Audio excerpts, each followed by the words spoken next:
কৃত্রিম সূর্য শব্দটি শুনলে প্রথমেই যে প্রশ্নটি মাথায় আসে তা হল কৃত্রিম সূর্য বিষয়টি আসলে কি।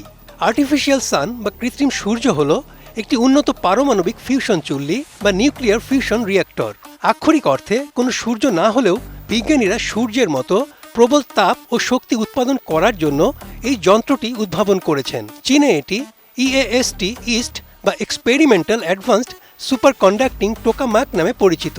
এবার এরকমই একটি কৃত্রিম সূর্য উদ্ভাবন করে বিশ্বকে তাক লাগিয়ে দিয়েছে চীন।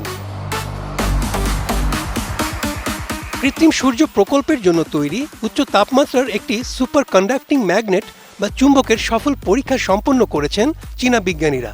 ম্যাগনেটটি একটানা 1066 সেকেন্ড স্থায়ী উচ্চ তাপমাত্রার প্লাজমা ধরে রেখে নতুন বিশ্ব রেকর্ড গড়েছে। এই মাইল ফলকটি পারমাণবিক ফিউশন প্রযুক্তিকে গবেষণাগার থেকে বাণিজ্যিক ব্যবহারের দিকে নিয়ে যাওয়ার পথ প্রশস্ত করল। চীনের আনহুই প্রদেশের হেফেই ফিউচার সায়েন্স সিটিতে অবস্থিত burning plasma experimental super conducting টোকামাক নামের একটি ফিউশন পরীক্ষার যন্ত্রের জন্য এই ম্যাগনেটটি তৈরি করা হয়েছে। প্রযুক্তির ভাষায় একে বলা হয় সেন্ট্রাল সোলেনয়েড ম্যাগনেট। এটি প্লাজমার মধ্য দিয়ে বৈদ্যুতিক প্রবাহ চালনা করে ফিউশন প্রক্রিয়া শুরু করতে সাহায্য করে।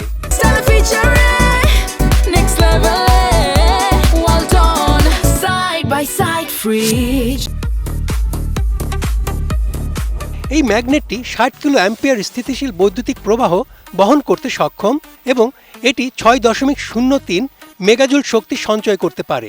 বিজ্ঞানীরা জানিয়েছেন পারমাণবিক ফিউশন গবেষণায় বিশ্বজুড়ে অর্জিত সাফল্যের মধ্যে এর মূল কর্মক্ষমতা এখনও পর্যন্ত সর্বোচ্চ। পরমাণু ফিউশন প্রযুক্তির লক্ষ্য হল সূর্যের মতো শক্তি উৎপাদন করা যা পরিষ্কার, নিরাপদ এবং প্রায় অনন্ত শক্তির উৎস হিসেবে বিবেচিত হয়। বর্তমানে বিদ্যমান জ্বালানি প্রযুক্তির সীমাবদ্ধতা কাটিয়ে ফিউশন শক্তি ভবিষ্যতে জলবায়ু পরিবর্তন রোধ ও বিশ্বব্যাপী শক্তির সংকট সমাধানের অন্যতম মূল চাবিকাঠি হতে পারে। বিজ্ঞানীরা দীর্ঘ 70 বছর ধরে এই প্রযুক্তি নিয়ে গবেষণা করছেন। ফিউশন শক্তি উৎপাদনের জন্য প্রয়োজন 100 মিলিয়ন ডিগ্রি সেলসিয়াসেরও বেশি তাপমাত্রা। সেই সঙ্গে দীর্ঘ সময় ধরে স্থিতিশীল প্লাজমা ধরে রাখা এবং তা নিয়ন্ত্রণ করার ক্ষমতা অর্জন করাই মূল চ্যালেঞ্জ।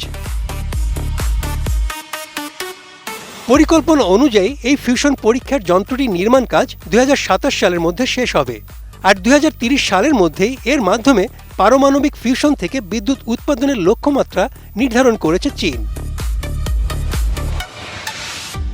বিজ্ঞানীদের মতে চীনের ইস্ট রিঅ্যাক্টরের নতুন রেকর্ড ফিউশন শক্তির পথে এক যুগান্তকারী মাইল ফলক। বিশ্বব্যাপী জ্বালানি সংকট সমাধান এবং পরিবেশ বান্ধব শক্তি উৎপাদনে এটি হতে পারে এক বৈপ্লবিক পরিবর্তন। এই উদ্ভাবনের ফলে মানব সভ্যতা কি তবে পৃথিবীতেই সূর্যের মতো নিজের শক্তি উৎপাদনের দ্বারপ্রান্তে? উত্তরটা হয়তো সময়ই বলে দেবে। Desk report, ATN news.